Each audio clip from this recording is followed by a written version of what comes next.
ये अंग्रेज़ी शब्द है। इसका मतलब है बच्चे को जब पैदा होने के बाद हम माँ का दूध पिलाते हैं तो कुछ समय के बाद हम इनको धीरे धीरे माँ का दूध कम करके बाकी चीज़ों की तरह शुरू करते हैं, जिसमें सॉलिड्स होते हैं, कार्बोहाइड्रेट होते हैं, फैट्स होते हैं, प्रोटीन्स होते हैं, फाइबर होता है, विटामिन्स होते हैं और बाकी एलिमेंट्स होते हैं। हम हिंदू सनातनी लोगों का जैसे जो कल्चर चल रहा है हिंदू में, उनको बोलते थे कि इनको अनप्राशन अनप्रयाशन का दूसरा माने है वीनिंग। ये वीनिंग आमतौर पर 6 महीने के बाद शुरू होती है, यानी जैसे बच्चा 6 महीने पूरे करेगा तो वीनिंग या अनप्राशन शुरू होता है। अनप्राशन या वीनिंग का मतलब ये नहीं है कि हम अचानक बच्चे को माँ का दूध बंद करेंगे और हम उसको ऊपर का दूध पिलाना शुरू कर देंगे। इस उम्र में ये फीडिंग शुरू करने का ये मतलब होता है कि इस समय बच्चा अपनी गर्दन पर काबू रख सकता है, बच्चे को थोड़ा बहुत चबाने की भी आदत होती है क्योंकि इस समय से जबड़े मजबूत बनने लगते हैं और बच्चों की दांतों की शुरुआत हो सकती है। इसके कारण छोटा बच्चा थोड़ा थोड़ा चबाने के लायक हो जाता है। इसलिए ये टाइम बहुत बढ़िया टाइम है अनप्राशन या वीनिंग शुरू करने के लिए।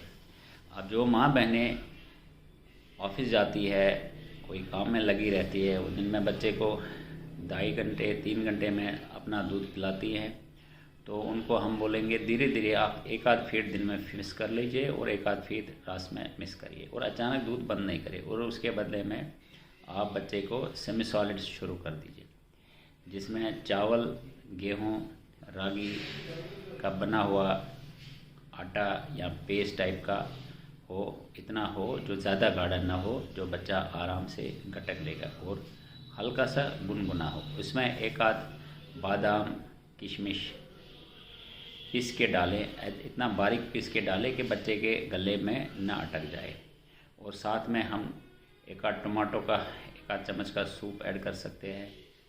एग अगर खाते हैं, एग येलो हम बॉईल करके उसको मैश करके दूध में वो पिला सकते हैं। ये धीरे धीरे बढ़ाना है।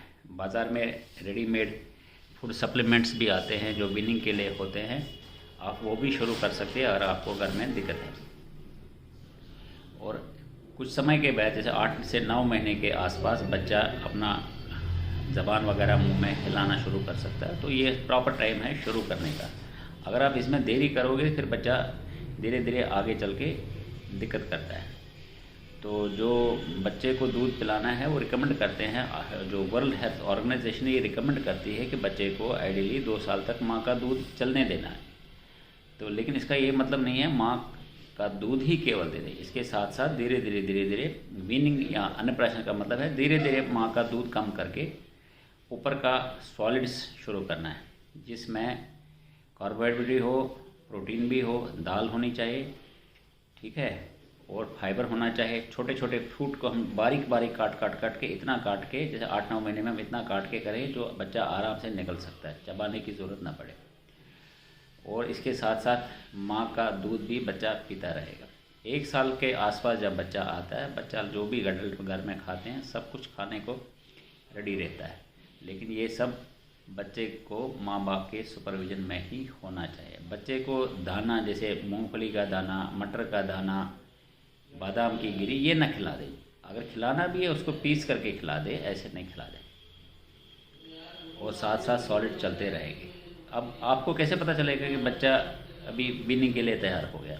एक तो एज होगी, दूसरा ये चीज़ हो गया कि कभी कभार बच्चा क्या है, जैसे माँ के स्तन से स्तनपान करता है उस समय बच्चा खेलने लगता है, हालांकि भूखा भी होता है, खेलने लगता है। इसका मतलब उसका अब मन नहीं करता है खाली दूध पीने का, या खेलने लगता है या दूध पी के छोड़ देता है, या बीच बीच में हंसने खेलते लगता है। तो ये इंडिकेशंस है कि बच्चे को अब टाइम आएगा वीनिंग का। उसके साथ साथ ये शुरू कर दीजिए। तो अचानक बंद नहीं करना है। बच्चे को ऊपर का दूध भी हम पिला सकते हैं। माँ का दूध 6 महीने तक देना ही देना है, ये एक अमृत माना जाता है, इसको कहीं खोता ही नहीं। अब जो माँ बहनें जिनका दूध बच्चों के लिए नहीं बनता है, उनकी मजबूरी में वो ऊपर का दूध पिलाना शुरू कर सकते हैं, यहाँ चाहे फार्मूला फीड हो या गाय का दूध। वीनिंग 6 महीने में ही शुरू करनी है। उसके आगे पीछे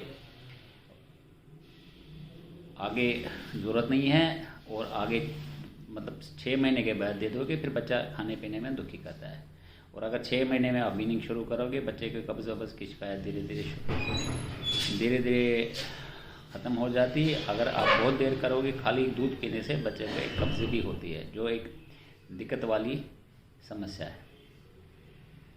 तो बाकी माँ को भी अपने डाइट की तरह ध्यान रखना चाहिए। अगर माँ बच्चे को दूध पिलाती है, और माँ को कैल्शियम की कमी आ सकती है, और माँ को प्रोटीन रिच डाइट चाहिए, कैल्शियम रिच डाइट चाहिए, नहीं तो माँ की भी कमज़ोरी आ सकती है। स्तनपान का एक और फ़ायदा है कि ज़्यादातर आमतौर पर जब तक स्तनपान चलता है, गर्भ भी नहीं ठहरता तब तक। हाँ, इसमें एक्सेप्शंस है, कभी कभार स्तनपान के चलते चलते भी गर्भ आ सकते, लेकिन ये तर आमतौर पर माना जाता है स्तनपान के रहते रहते गर्भ नहीं ठहर सकती। ये एक किस्म का गर्भधारण करने का भी कंट्रोल है, और बच्चे को माँ का प्यार भी मिलता है।